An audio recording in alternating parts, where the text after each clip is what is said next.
ሻሎም ቅዱሳን እንዴት አደራችሁ? ሰላም ናችሁ ወይ? እንኳን አደረሳችሁ ለጌታችን ለመድኃኒታችን ለኢየሱስ ክርስቶስ የትንሣኤ በዓል እንኳን አደረሳችሁ። እኔ ጋር በጣም ደስ የሚል በዓል ነው። እንግዲህ በዓሌን ላከብር።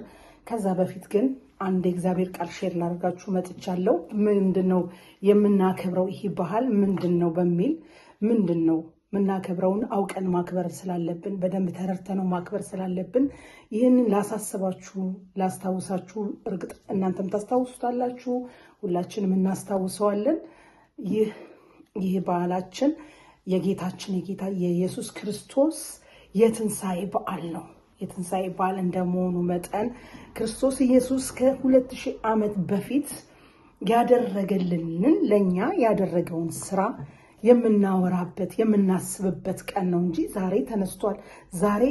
በዛሬ ከ2000 ዓመት በፊት ያለውን ነገር የምናስታውስበት ጊዜ ነው፣ ወቅቱ ነውና እንኳን ለበዓሉ አደረሳችሁ። እኛ ክርስቲያኖች እንዴት ነው ይህን በዓል የምናከብረው? በምን ማሰብ ነው የምናከብረው በሚለው ትንሽ ቃል ላካፍላችሁ ፈልጋለሁ። ሌላው ለመብላት ለመጠጣት ለሌላ ነገር ለመልበስ ምናምን ሳይሆን የእውነት ክርስቶስ ኢየሱስ ለኛ ያደረገውን ለኛ ለዚህ ለትንሣኤው የኛ ዋስትናችን የኛ ህልውናችን ነው እና ይህንን ቀን ላስታውሳችሁ እፈልጋለሁ፣ በቃል ተመስርቼ ማለት ነው። ኢሳይያስ 53 ላይ ምን ይላል መሰላችሁ? ኢሳይያስ 53 አነበዋለሁ ከ3 እስከ 5 ያለው ሌላውን ያው ታውቁታላችሁ። ኢሳይያስ 53 ሁሉም ነብዩ ኢሳይያስ ስለ ኢየሱስ መምጣት የተናገረው ስለ ኢየሱስ ወደዚህ ዓለም መምጣት ትንቢት የተናገረለት ደግሞ የተፈጸመ ትንቢት ነው እና ይሄንን አቀርብላችኋለሁ፣ እኔ ሼር አድርጋችኋለሁ ማለት ነው። በጣም የምወደው ቃል ነው። እንደዚህ ይላል። በጌታ በኢየሱስ ፍቅር አነበዋለሁ። የተናቀ ከሰውም የተጠላ የሕማም ሰው ደዌንም የሚያውቅ ነው። ሰው በፊቱ እንደሚሰወር የተናቀ ነው፣ እኛ አላከበርነውም። በእውነት ደዌያችንን ተቀበለ፣ ሕመማችንንም ተሸከመ። እኛ ግን እንደታመመ በእግዚአብሔርም እንደተገፋ እንደተቸገረ ቆጠርነው። እርሱ ግን ስለ መተላለፋችን ቆሰለ፣ ስለ በደላችንም ደቀቀ። የደህንነታችንም ተግሣጽ በእርሱ ላይ ነበረ፣ በእርሱ ቁስል እኛ ተፈወስን ይላል። የዚህ ቃል እንግዲህ ታምቡር ዋናው ቃሉ በእሱ ቁስል እኛ ተፈወስን። እኛ የተፈወስነው በክርስቶስ ኢየሱስ ፍቅር ነው። በክርስቶስ ኢየሱስ ፍቅር ባለው ነው የተፈወስነው እንጂ ትላንትና ኃጢአተኞች፣ ከዛሬ 2000 ዓመት በፊት ኃጢአተኞች፣ ጌታን ባልተቀበልን ጊዜ ኃጢአተኞች፣ በኃጢአት የወደቅን የሞትን ነበረ። ግን በሱ ቁስል እኛ ተፈወስን። የምስራች! ዛሬ ክርስቶስን የማታውቁ ካላችሁ በጌታ ቁስል እኛ ተፈወስን። የደህንነቱን ተግሣጽ በሱ ላይ ሁሉ አደረገው። የኛን ኃጢአት በሱ ላይ አደረገው፣ ፈረደበት፣ ጨከነበት። ፍቃድ ይሁን አባት ሆይ፣ መጨረሻ የተናገረውን ቃል ታውቃላችሁ። አባት ሆይ ስለምን ባይሆን ደስ ይለኛል እስኪል ድረስ ዝም አልከኝ አለው። ስለዚህ ባይሆን ግን ፍቃድ ይሁን። በዚህ ውስጥ ፍቃዱን የእግዚአብሔርን ፍቃድ እንዳደረገ እናያለን። የእግዚአብሔርን በቃ ማንነት እናያለን። የእግዚአብሔርን መታዘዝ በእርስ በርሳቸው አብ ወልድ መንፈስ ቅዱስ የታዘዙበትን የመለኮት አሰራር እናያለን። ስለዚህ ቅዱሳን ዛሬ የምናስበው ለመብላት ለመጠጣት፣ የተለያየ ነገር ለማድረግ ለመልበስ፣ ዘመድ ከዘመዱ ለመጠያየቅ ሳይሆን ዋናው ዓላማችን ምንድነው? ስለ እኛ የቆሰለውን ክርስቶስን የምናስብበት ቀን ነው። እውነት የምናመሰግንበት ቀን ነው። እኛ እሱን ለእኛ ሲል የቆሰለውን ዝም በሰላቾቹ ፊት እያነበብን ስንሄድ እንደሚታረድ በግ ዝም ነው ያለው። አፉንም አልከፈተም። በበደላችንና በኃጢአታችን ሙታን ሳለን ክርስቶስ ኢየሱስ እኛን ሊያድን ተሰቀለ በመስቀል ላይ። ይህ በመስቀል ላይ የተሰቀለው ክርስቶስ ኢየሱስ ያዳንን በዚህ ነው፣ በመስቀሉ ነው። መስቀሉን ነው ማሰብ ያለብን። አሁን በሌላው እምነት በተለያየ ነገር ይሰገዳል፣ ምን ይባላል። እስቲ ግን እውነት እውነት ክርስቶስ ኢየሱስን ፊልም ይታያል፣ የተለያየ ነገር ይደረጋል። እውነት እሱን የልባችንን የሰጠንን ህይወት እናስበዋለን ወይ? እሱ ለኛ የሆነውን ነገር እናስበዋለን ወይ? ይህንን በመታሰቢያነት ነው መቀጠል ያለብን። በዓል ሲመጣ የክርስቶስ መወለድም እንደዚሁ ቤዛነቱን እንደዚሁ እያሰብን ነው እኛ የምናከብረው። እንግዲህ 2 ዓመት ባለው ታውቃላችሁ። ግን መወለዱንና መነሳቱን ወደዚህ ዓለም ሲመጣም ለኛ ብሎ በሴት ማህፀን በአንድ ሴት በምስኪን ባልተጠበቀ በለዛውን በናዝሬት ከተማ ተገኘ።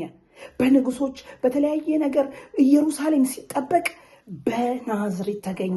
ከናዝሬት መልካም ነገር ይወጣልን? የእውነት አያችሁ፣ ክርስቶስ እኛንም ከኛ ውስጥ መልካም ነገር እንዲወጣ የእውነት ከኔ ላይ ራሱ መልካም መውጣቱ ክርስቶስ ኢየሱስ በሰጠኝ ህይወት ነው፣ በተሰጠኝ ህይወት ነው። ስለዚህ የተሰጠንን ህይወት የተሰጠንን ነገር ማወቅ አለብን። ለምንድን ነው ዛሬ የማከብረው ይህን በዓል ብዬ? ለምንድን ነው? የቂጣ በዓል አይደለም ወይ የምናምን አይደለም። እስራኤሎች ፋሲካን ያከብሩ ነበረ። ፋሲካ የሚያከብሩት እግዚአብሔር እንዳዘዛቸው በሙሴ ይህንን እስከ ያከበሩት እንዲሄዱ አዟል። የሚበሉትን ምኑን በጉን አርደው እርስ በርሳቸው እንዲከፋፈሉ ታዟል። ግን ይህ ያጥላ ነው።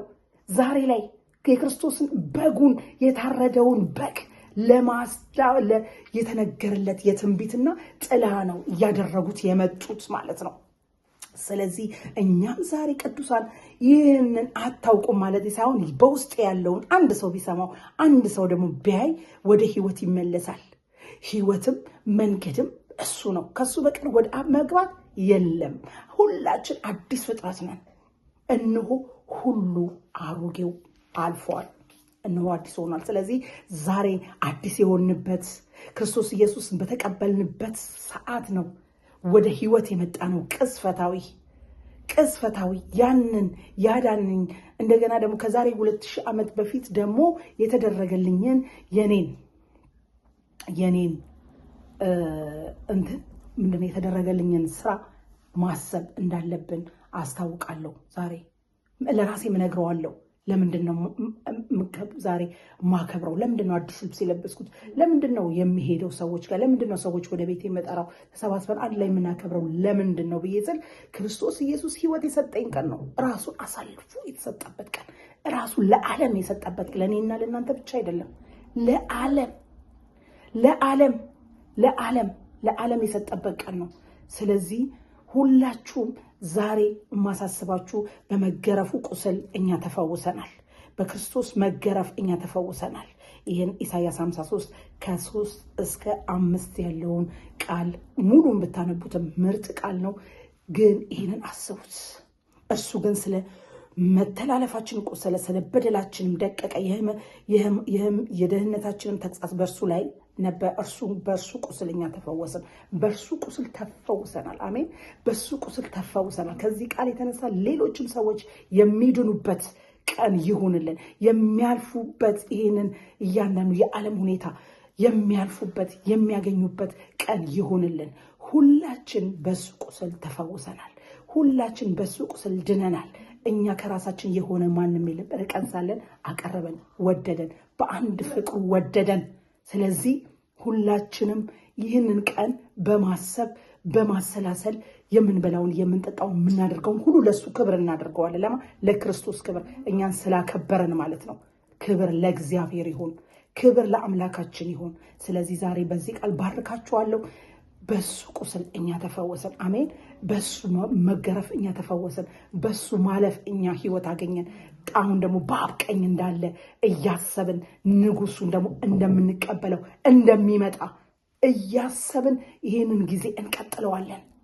እኛ ወይ ወደ እሱ እስከምንሄድ እሱ ወደ እኛ እስኪመጣ ማራናታ እያለን ጌታን እንጠብቀዋለን።